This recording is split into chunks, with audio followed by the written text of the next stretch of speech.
Hello and welcome to SaltWire today for Tuesday, November 22nd. I'm Scott Squires, in for Kate Walker. A press conference was held in Ottawa this afternoon to discuss the federal pollution pricing system. SaltWire's Tim Arsenault brings us the story. Nova Scotians will pay 14.3 cents more for a litre of gas and 17.4 cents more for a litre of home heating oil by July 1st, when the federal carbon levy takes effect. However, the federal government promises that 8 out of 10 Nova Scotia families will get more than that back from climate action incentive payments, rebates intended to outweigh the extra amounts the levy will cost at the gas pumps and at the door for heating oil. Stephen Guilbeault, the federal Minister of Environment and Climate Change, said Tuesday in support of his announcement in Ottawa to strengthen the carbon pricing system that pollution pricing works by fighting climate change, putting money back in the pockets of Canadians, and helping grow a strong, sustainable economy.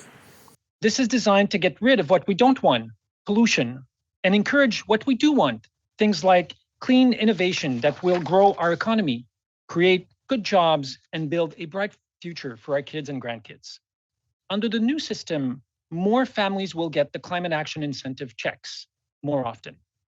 This is because 3 more provinces, Newfoundland and Labrador, Nova Scotia, and PEI will be joining Ontario, Manitoba, Saskatchewan, Alberta, Yukon, and Nunavut in using the federal system for fuel. In total, 90% of the fuel charge proceeds are returned directly to Canadian households through the climate action incentive payment. This is about making life more affordable while lowering emissions. That's it. That's the job. And that's what we're doing. Premier Tim Houston said in a statement that he is profoundly disappointed by the federal government's decision to impose a carbon tax on Nova Scotians at a time when fuel and heating costs are at an all-time high and many are struggling. Meanwhile, the Canadian Federation of Independent Business is calling on Ottawa to return carbon taxes collected from small and medium-sized businesses in a timely fashion. I'm Tim Arsenault for the SaltWire Network. A recent report states that high-rise developments aren't helping housing affordability or the environment. SaltWire's Nicole Monroe has more. Building bigger isn't always better. That's what Peggy Cameron determined after examining the adverse effects of Halifax's demolition and construction activity. According to Cameron's report on recent developments, demolishing existing single-dwelling and smaller buildings to make way for multiple high-rises isn't only bad for the environment, but also those who can't afford appropriate housing. When comparing 2 separate development proposals in the Carleton Block area, Cameron found the embodied carbon emissions were estimated to be 31,000 metric tons of carbon equivalent. That's equivalent to 40 years of operational carbon from the existing buildings. Cameron said the city needs to start prioritizing conserving and adapting buildings over demolition and new construction. If not, the city's current practices will only worsen the climate crisis. In Halifax, for the SaltWire Network, I'm Nicole Monroe. The Colchester Food Bank in Truro held their annual food drive recently and collected over 11,000 pounds of food and over $36,000 in donations. SaltWire's Brandon Creamer has the story. Pure Country 99.5 held its annual food drive for the Colchester Food Bank on November 17th. This allowed residents to donate to the nonprofit from the comfort of their own vehicles. Some brought baskets full of non-perishable goods. Others stopped in to slip the volunteers a cash donation. Shelley DeViller is the executive director of the food bank. She noted that not only was it more accessible for residents, it made the process easier for volunteers as well. We used to do this on Commercial Street, and we would load it into a truck and then bring it over here, and that sorted it, and so this is faster. While vehicles continued to come through, a group of students from Cobequid Educational Center arrived with 2 shopping carts worth of food. The donation was a part of their life skills class. Corporations pitched in as well, with Walmart donating over 1,500 pounds of food. DeViller said that these donations are sure to go a long way. What we're getting right now will help us over the Christmas holidays to help put our food hampers together. And not only does it help with that, it helps with the regular food boxes that would go out during the regular month. At the end of the day, the food drive totaled over 11,000 pounds of food and over $3,600. It's safe to say that this year's drive was a success. This is Brendan Creamer in Truro with the SaltWire Network. SaltWire multimedia journalist Brendan Creamer isn't much of a hockey fan. Despite this, he attended his first local hockey game recently, and it seems the experience has changed his perspective on the game. Let me start this off with a little confession. I have never been much into hockey. It certainly hasn't been for a lack of exposure. My father is one of the biggest Toronto Maple Leaf fans that I know. He even painted one of his rooms in their colors, with memorabilia cluttering every inch of space. Yet, whenever I attempted to watch a game, it would take all the concentration I could muster to sit through even the first period, no matter how well my team, the aforementioned Toronto Maple Leafs, were doing. At least, that was until I attended a Truro Bearcats game on November 15th at the suggestion of my editor. They played against the Campbellton Tigers that night. As I watched the puck fly back and forth up the ice, I slowly began to empathize with hockey fans. The thrill of each pass, goal, and play was unlike any other experience I've had with the game in the past. An intermission filled with cheesy 80s music videos also helped keep my attention. Though the Bearcats ended up losing 4-3 in a shootout, I was astounded by the fun I was having. I finally understand why so many people love hockey. Although they didn't win the game, I think it's safe to say that the Bearcats have scored a new fan. This is Brendan Creamer in Truro with the SaltWire Network. It's time now for a glimpse of today's Thinking Out Loud with Sheldon McLeod.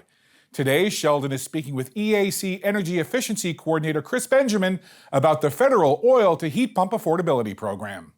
What was Ecology Action Center's thought on this federal program looking to perhaps ease some of those capital costs? It is great to see that. It's great to see the investment and the fact that it is for low-income families, going under the median household income, which is at about $53,000 for a household in Nova Scotia on average. Of course, there's even among low income, there's a lot of range there, and it depends on whether you're rural, urban, what part of the province you live in. But again, these instruments tend to follow a formula, so they have to figure it out somehow. So this is how they've gone about it. It's great to see that investment. You mentioned other means like insulation, and the point I want to make, I guess, is that every building is unique and different. And a key thing I'd really like to see as much of as possible is knowledge transfer or assistance to the individual. And for Sheldon's full conversation, head to the opinion section of saltwire.com. Time now for the Atlantic Sports Wire. Today I speak with Halifax Max U18 hockey head coach Tim Boyce about the next few weeks ahead of the league holiday break. Just a couple of weeks left until the team has about a 3-week holiday break. In the next couple of weeks, what are some things that you and the coaching staff really want to pinpoint and work on with your squad? For us, it's just we've got to focus on creating offense here. I think that's the biggest thing with our group. We compete hard, we play physical, we're tough to play against, but we really need to focus on the offensive side of the puck and just having more poise with the puck. Been really trying to encourage everybody just in the offensive zone to hold on to the puck a little longer and try and make plays. If we're turning pucks over in the offensive zone, trying to make plays, we're okay with that right now. Because we need to really focus on that aspect of the game. The next game for the Max is this Saturday at 6 p.m. as they play the Cape Breton West Islanders on the road at the Al McInnes Sports Centre. Let's check in with SaltWire weather specialist Alistair Alders to see what's coming our way weather-wise. Alistair? Thank you, Scott. Well, after some early morning showers, it turned out to be a fairly nice day here in HRM, but we do have another weak disturbance on the way. It's going to be very similar to the one that we had today. The forecast that I presented yesterday, very similar to the one I'm presenting today. This evening we'll have increasing cloudiness, and overnight tonight we'll have a chance of showers and wet flurries developing. The temperature will fall down to about -2 or -3 and then rise during the overnight hours up to 3 degrees by the time you're waking up on Wednesday morning. And we do start the day mainly cloudy with a chance of showers and wet flurries. As we go into the afternoon, clearing to a mix of sun and cloud. Now the temperature will be falling tomorrow. The temperature early in the afternoon near 3 or 4 degrees down to the freezing mark by the mid to late afternoon. And it will still be breezy with a west wind in the afternoon, 20 to 40 kilometers per hour. Now, the brightest day of the week will be on Thursday, but also the coldest. Temperatures will struggle to crack the freezing mark on our Thursday. I do see a warming trend heading into and through the upcoming weekend, but that also comes with more unsettled weather. Scott. Thanks, Alistair. That's all for now. For more extended video and full online articles, stay tuned to saltwire.com. And you can find us on Instagram and Twitter at SaltWire Today. I'm Scott Squires. Thanks for spending some time with us on SaltWire today. We'll see you back here tomorrow.